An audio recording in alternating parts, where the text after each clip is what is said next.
Em Araçatuba, o etanol voltou a ser uma boa opção para o motorista. Nos últimos dias, houve redução no preço.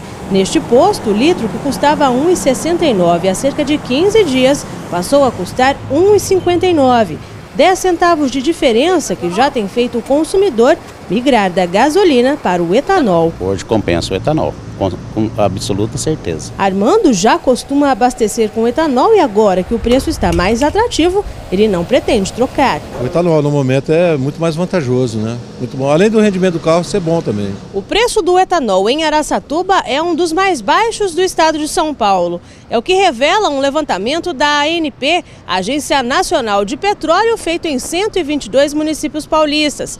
Em abril, aqui em Araçatuba, o combustível que chegava à casa dos R$ 2,00 hoje está em média R$ 1,65. De acordo com o levantamento, 25 postos foram pesquisados. O preço mínimo encontrado foi de R$ 1,54 e o mais alto R$ 1,89.